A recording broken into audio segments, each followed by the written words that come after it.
And it's time for Lefties Losing It. And let's start in New York City, where communist Zoran Mamdani is poised to be the next mayor. And he thought it was time to really focus on the true victims of 9/11, his family. Grab a tissue, folks. This is rather emotional. I want to use this moment to speak to the Muslims of New York City.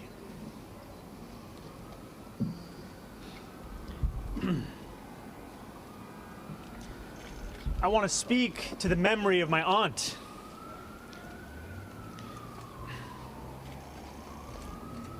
Who stopped taking the subway after September 11th because she did not feel safe in her hijab.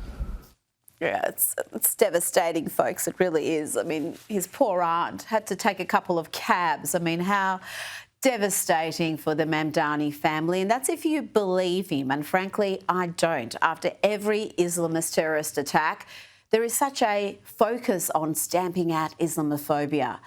Yes, the leftists propping up the Islamists will come to rue that day. Let's hear now from Zoran Mamdani intern Arzu Malik, who is calling on Muslims to be gangster and jihad.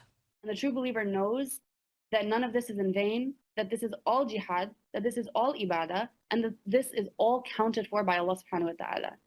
And so the conversation of doxing, the conversation of getting arrested and suspended, I think it's time for Muslims to start to say, all right, so what? Do what you want. I'm gonna do what I gotta do, because it's about time to do that. How gangsta are you? That's just my question. How much are you willing to do it? And I know everyone has their own risk levels, but at the end of the day, that's a question to ask ourselves.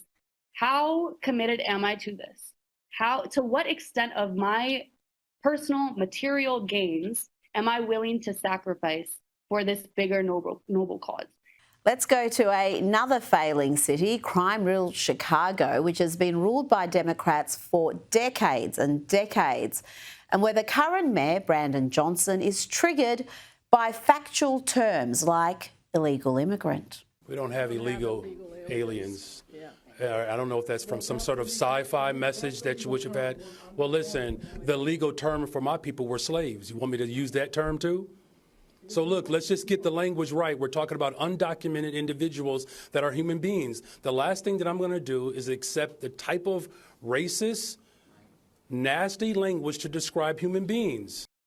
Now let's have a little Hollywood input. Actress Jenna Ortega was asked about who her heroes were and gave this rather incoherent virtue signalling response. Is she okay? Who's your hero today? Well, my mom will always be a hero, but another hero of mine today, I don't know, I'm quite gravitated towards the people of Palestine and the way that they speak up, and, you know, the way that they're continuously using their voice no matter how much the world seems to ignore them. It's very important and it's very commendable, and you know, I would like to lift and raise their voices as well. Now to a rather generously proportioned woman who seems to think white people are lazy, dirty and violent. I can only hope this is a parody, a prank. Surely no one can be this boldly racist. So just white people in general, I'm tired of you mother. I'm tired of your incompetence. I'm tired of your laziness. I'm tired of you not washing your on a regular basis, and then we have to be susceptible to that. I'm tired of you having babies. I'm tired of y'all raising and birthing and raising serial killers, pedophiles, mass shooters, and all this, and then you tell black people that we're violent. Everything about violence, we learned it from you. So you're the root cause of it.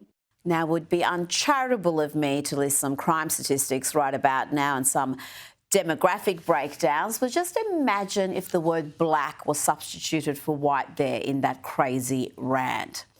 Now, I didn't think me praising Arnold Schwarzenegger was going to be on the cards, but here we are. 2025 has been a wild year.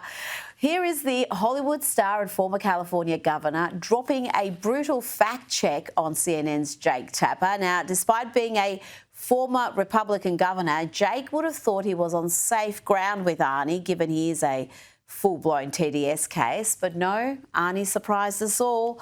Watch what he says when Tapper tries to blame Republicans' redistricting efforts and calls it cooking the books. This all started because of redistricting in Texas, and this was Trump pushing Republican-controlled states to throw out their current congressional maps so as to cook the books, so that it is less likely for Democrats to retake control of the House during the next year midterms. I mean, is it fair to argue that do you believe that the Republican Party is starting this? No, Jake. There has been gerrymandering going on for 200 years. There is such extreme gerrymandering going on that in a state like Massachusetts, it has like 40% of the people voting for Trump.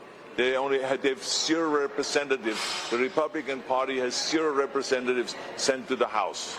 Think about that. In New Mexico, 45% of the people voted for Trump and voted Republican, and 0 is sent to the House. 0 representatives from the Republican Party. You can just see Jake's little heart breaking into 1,000 pieces as Arnie betrays him with the truth, with cold hard facts. Joining me now is Newsweek's senior editor-at-large and Article 3 Project Senior Counsel, Josh Hammer. Josh, tell me about the gerrymandering, the redistricting. It just seems crazy to me that you can have a state where 45% vote Republican and they don't get a single member in the House.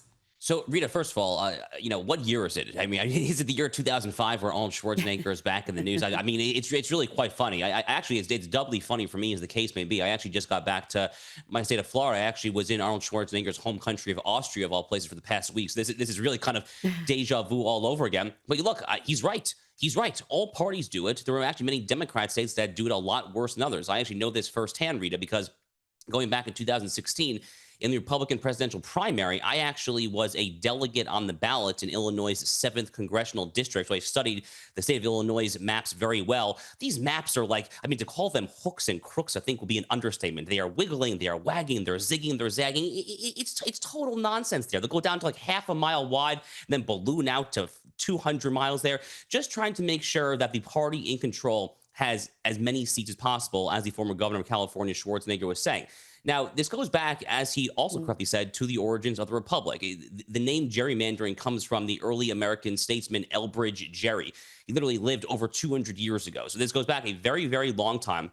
Long story short, everyone does it. Everyone does it, and everyone's done it for a very, very long time. So for Democrats to kind of, try to play the moral high ground, we saw that in Texas a few months ago, earlier this summer, where Greg Abbott and the Texas legislature were trying to redraw their maps there. They were saying, oh my God, it's a threat to democracy, as if you guys don't do it, as if Democrats don't do the exact same darn thing. Now, legally speaking, Rita, there are real limits on the ability of the courts to police this behavior. It's typically viewed as an inherently political question best left to the courts. There are limits on racial gerrymandering in particular. There's actually a very interesting Supreme Court case. They just heard oral argument in that case about a week ago. It's very hot off the press. Could get a very fascinating ruling on that. But traditionally, the courts have been pretty hands-off on this. It's a fundamentally political question there, the red states versus the blue states. Well, who does it better? Because the allegation is that the Democrats have mastered this. They've been doing this in a rampant fashion across the country. Are the Republicans playing catch-up here? I think they are. The good news, Rita, is that some of the leading red states in the country, including my state of Florida, are doing a pretty darn good job of playing catch-up. So Florida has added numerous Republican congressional seats just during Ron DeSantis' gubernatorial tenure. State of Texas under Greg Abbott is doing very much the same thing. But if you look at the leading blue states, California, Illinois, New Jersey, states like that, a lot of them are frankly just comically gerrymandered. You look at the map and you just want to laugh out loud at like how these actual congressional maps look. Now, this is relevant for U.S. House representation. It's relevant for the decennial once every 10-year census when it comes to how much funding states can get for the feds for various programs. So it has real ramifications there. Democrats mastered this art a very long time ago. Republicans are indeed playing catch up, as they all too often are, I might say. The good news, Rita, is that at least in the leading red states like Florida, Tennessee, Texas, those states are indeed catching up. Now, Josh, tell me about the absolute mass meltdown we've had